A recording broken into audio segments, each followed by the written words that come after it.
سلام، من رشیدی هستم، مجید رشیدی، مدیر مجموعه ثروتسازان، مربی کارآفرینی و مهارت‌های کسب ثروت هستم. تحصیلات من کارشناسی مدیریت از دانشگاه شهید بهشتی و کارشناسی ارشد از دانشگاه تهران در رشته مدیریت کارآفرینیه.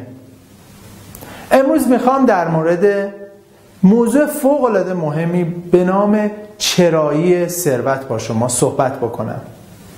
همه ما آدم‌ها تو زندگیمون یک یا چند هدف داریم. اهداف کوچک و اهداف خیلی بزرگ. تا حالا به این موضوع فکر کردید که چرا بعضی‌ها خیلی راحت به اهدافشون دست پیدا میکنن اما تعداد بسیاری از آدم‌های اطراف ما نمیتونن اهداف خودشون رو به واقعیت زندگیشون تبدیل کنن؟ اگه به این موضوع فکر نکردید لازمه که حتما بهش فکر بکنید، بررسی بکنید.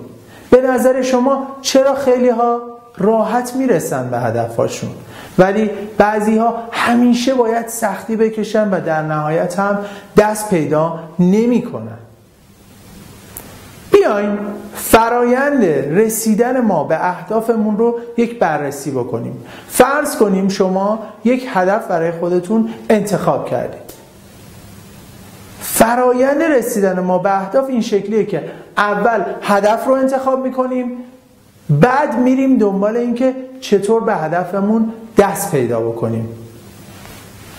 به طور مثال شما میخواید یک کسب و کار برای خودتون راه اندازی بکنید. اول تعیین میکنید که چه کسب و کاری میخواید راه اندازی بکنید. قدم دومی که برمیدارید اینه که میرید دنبال روش‌های راه اندازی کسب و کارتون.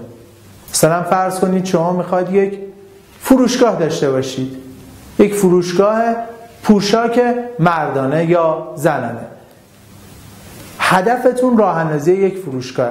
حالا میرید به این فکر میکنید که چطور این فروشگاه رو راه اندازی بکنن.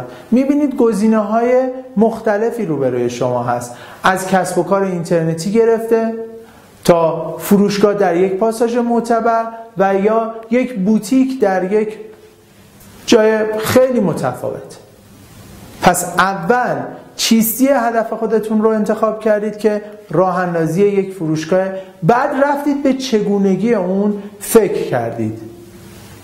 یا فرض کنیم شما میخواید در دانشگاه ادامه تحصیل بدید، رشته خودتون رو انتخاب میکنید.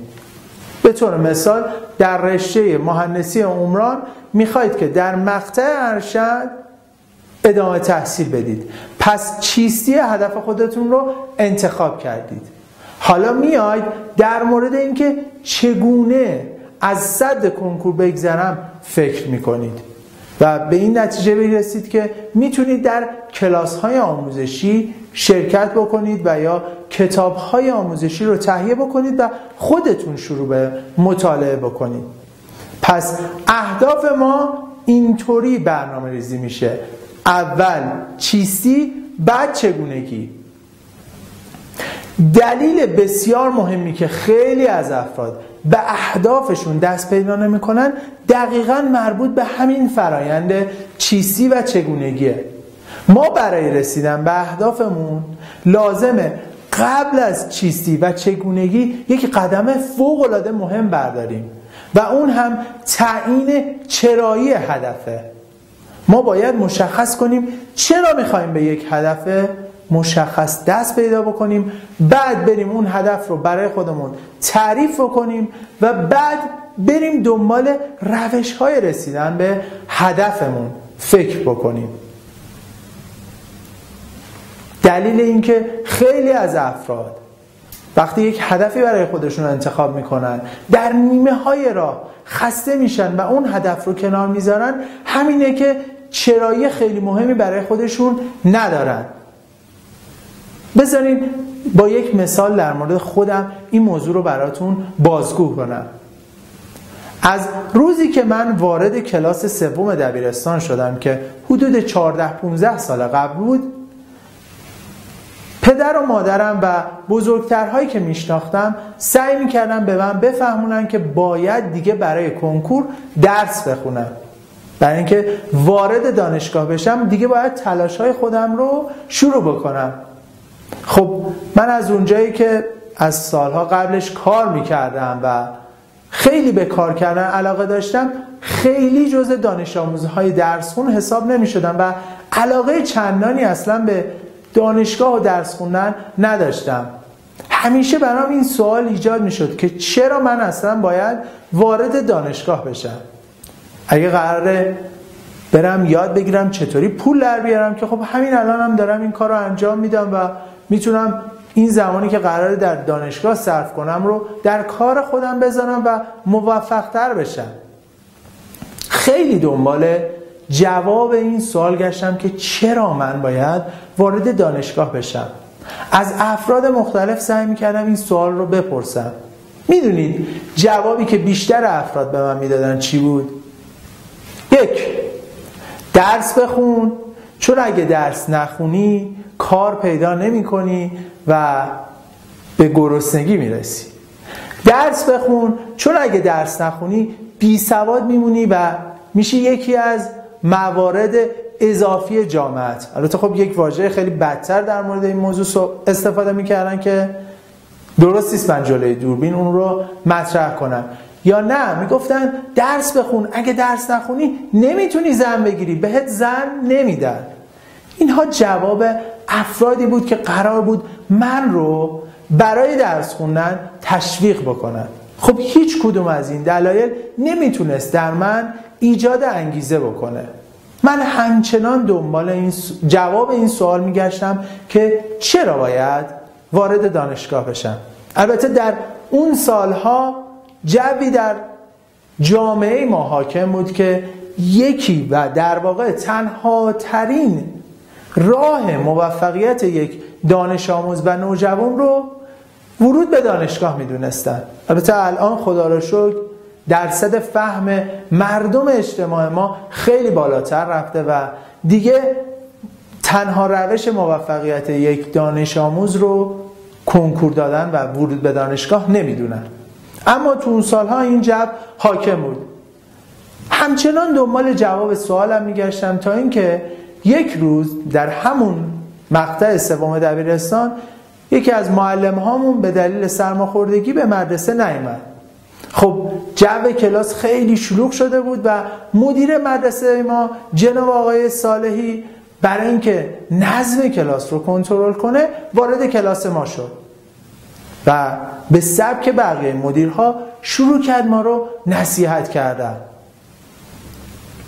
برامون توضیح داد که شما دیگه باید برای کنکور درس بخونید. مدرسه ما همیشه تو کنکور موفق بوده و تونسته رتبه‌های خیلی خوبی به دانشگاه‌ها معرفی بکنه. باید تلاش بکنید، باید یاد بگیرید چطوری درس بخونید، تست بزنید و کلی برامون توضیح داد و در انتها هم گفتش که مدرسه یک سری کلاس فوق‌العاده در نظر گرفته که شما باید تو اون کلاس‌ها شرکت بکنید تا خیلی راحت‌تر این مسیر رو طی بکنید. من اون لحظه احساس کردم آقای صالحی معتبرترین آدمیه که من میتونم جواب سوالم رو ازش بگیرم. دستم رو بلند کردم و گفتم آقا اجازه، شما همش به ما میگید که درس بخونید، همش به ما میگید که سعی کنید کنکور رو خوب بگذرونید، ولی اصلا به ما نمیگید چرا ما باید درس بخونیم. بابا اگه قراره ما یاد بگیریم چطوری پول در بیاریم، همین الان هم میتونیم این کار رو انجام بدیم. آقای صالحی از سوال من خیلی شوکه شد، ولی در جواب گفت پسرم مرسی از سوالی که پرسیدی، ولی باید بهت بگم که ما نمیریم دانشگاه که فقط یاد بگیریم چطوری کار کنیم و پول در بیاریم. ما میریم به دانشگاه تا یاد بگیریم چطوری آدم‌های بهتری برای اجتماعمون باشیم. شاید اون روز من 100% حرف آقای صالحی رو نفهمیدم، ولی انقدر از این کلام خوشم اومد که در ناخودآگاه من این جمله هر روز با هم تکرار می شد و تا به همین امروز که شاید بیشتر از 14-15 سال از اون موضوع میگذره، این جمله هر روز داره تو ذهن من تکرار میشه. چیکار کنم که آدم بهتری برای اجتماعم باشم؟ این انگیزه باعث شد من بتونم از خیلی از همکلاسیام که درسشون خیلی بهتر از من بود موفق‌تر بشم و بتونم در دانشگاه شهید بهشتی، دانشگاه مورد علاقم، در رشته مورد علاقم که مدیریت بود ادامه تحصیل بدم. در طول دوران تحصیلم هم همش داشتم به این موضوع فکر میکردم که چطوری میتونم از اساتیدم درس‌هایی رو یاد بگیرم که بهم کمک کنه آدم بهتری برای اجتماعم باشم. حالا شما به این فکر بکنید در کدوم یک از اهداف زندگیتون به این شکل عمل کردید؟ اول یک چرای خیلی قوی برای خودتون داشتید، بعد تازه اومدید چیستی هدف رو تعیین کردید و بعد در مورد چگونگی رسیدن به هدفتون فکر کردید. بیاد یه جور دیگه به موضوع نگاه بکنیم. فرض کنیم من به شما میگم که آیا حاضرید 5 کیلومتر رو پیاده راه برین؟ خب در جواب شما به من میگید خب آقای رشیدی که چی بشه؟ نه نمی کنم. الکی برای چی من باید 5 کیلومتر پیاده روی کنم؟ حالا فرض کنید من به شما بگم اگر شما 5 کیلومتر پیاده روی بکنید، من علاوه بر 5 میلیون تومان پولی که به شما میدم تضمین میکنم شما 5 سال به عمرتون اضافه میشه. این بار فکر میکنید جواب شما چیه؟ به احتمال بسیار زیاد پیشنهاد من رو قبول میکنید و ازم میپرسید خب آقای رشیدی اگه من با 5 کیلومتر پیاده روی 5 سال به عمرم اضافه میشه، اگه از اینجا تا چین رو پیاده برم چقدر به عمرم اضافه میشه؟ این چراییه خیلی مهمتر از چیستی و چگونگیه. وقتی ما یک چرایی خیلی محکم داشته باشیم، چگونگی خیلی راحت‌تر برای ما خود به خود ایجاد خواهد شد. این حرف من نیست، نیچه میگه هر کس چرایی زندگی را یافته باشد با هر چگونگی آن خواهد ساخت. فرض کنیم شما در یک پشت بام قرار دارید. حالا روبروی شما هم یک پشت بام دیگه هست. این دوتا پشت بام با استفاده از یک پل چوبی 10 متری یا 15 متری به هم مرتبط شدن. ارتفاع هر کدوم از پشت بام ها هم 45 متره. من به شما میگم لطف کنید از این پشت بام به اون پشت بام برید. فقط هم میتونید از روی این پل رد بشین. خب احتمالاً شما این کار رو انجام نمیدید.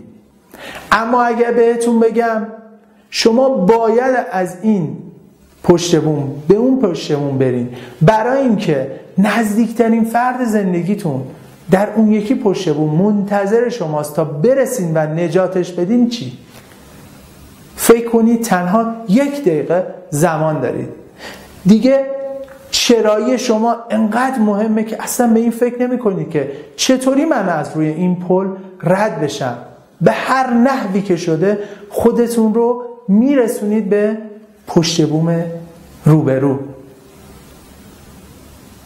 حالا شما عضو وبسایت ثروتسازان شدید تا یاد بگیرید چگونه ثروتمند بشید. اما قدم اولی که باید بردارید اینه که برای خودتون مشخص بکنید چرا میخواید ثروتمند بشید. این چراییه را اگر مشخص نکنید، حتی اگه به اهدافتون دست پیدا بکنید، ممکنه دچار تناقض بشید. در جامعه ما پر از افرادی که رسیدن به جایگاهی ولی از زندگی خودشون رضایت ندارن. نمونهش یکی از دوستان صمیمی و نزدیک خود من. زمانی که من داشتم برای کنکور آماده می شدم، ایشون هم داشت برای کنکور درس میخوند، اما دوست داشت پزشک بشه. من همیشه ازش سوال میکردم که میخوای چیکار بری پزشکی بخونی و یک پزشک بشی؟ میگفت مجید مگه نمیبینی پزشکا خیلی پول خوبی دارن در میارن، درآمدشون خیلی بالاتر از عرف اجتماعه و این دلیل و انگیزه این آقا بود که بره رشته پزشکی رو بخونه. ایشون الان رشته پزشکی رو خونده، تموم کرده و مطب خودش رو افتتاح کرده و داره هر روز برای خودش درآمد ایجاد میکنه. درآمدش هم خیلی خوبه، دقیقاً همون میزانی که میخواست هست، اما از زندگی و کارش رضایت نداره. همیشه به من میگه خسته میشم از این که هر روز با یه سری آدم بیمار سر و کار دارم، انرژیم گرفته میشه، اصلا انگار من برای این کار ساخته نشدم. حاضرم درآمدم به 1/10 کاهش پیدا بکنه ولی کاری داشته باشم که توش حالم بهتر باشه. این دقیقاً به این دلیله که ایشون چرایی درست انتخاب نکرده. هدفش از انتخاب رشته پزشکی فقط این بوده که پول خوبی در بیاره. شما به این موضوع فکر بکنید. اگر چرایی رو درست انتخاب نکنید، حتی اگر به اهدافتون دسترسی پیدا بکنید، ممکنه که دچار تناقض بشید. خیلی ها میرن دنبال پول، نمیدونن برای چی. وقتی هم که میرسن به اون پول فکر میکنن که همه چیز رو دارن، ولی وقتی میری باشون صحبت میکنی میبینی نه، از خیلی از مسائل غافل شدن. خیلی از چیزهایی که بسیار براشون خوب و مناسب بوده رو تو این مسیر از دست دادن تا فقط به پول برسن. حالا شما باید در این جایگاه برای خودتون مشخص بکنید چرا میخواید ثروتمند بشید. برای اینکه این موضوع رو مشخص بکنید لازمه حداقل 10 تا دلیل رو روی کاغذ بنویسید. 10 تا دلیل مهمی که به ذهنتون میرسه برای اینکه چرا شما میخواید ثروتمند بشید روی کاغذ بنویسید. بعد سعی بکنید 3 تا از دلایل خیلی مهم رو از این لیست انتخاب بکنید و در انتها تنها به یک دلیل فوق‌العاده مهم برسید که چرا باید ثروتمند بشید و در زیر همین فایل در صفحه مربوط به همین فایل کامنت بذارید و برای من بنویسید چرا میخواید ثروتمند بشید. چرایی خیلی مهمتر از چگونگی و چیستیه. تعیین کنید چرا میخواهید ثروتمند بشید. تا فایل رایگان بعدی شما رو به خدا میسپارم. ارادتمند شما، مجید رشیدی.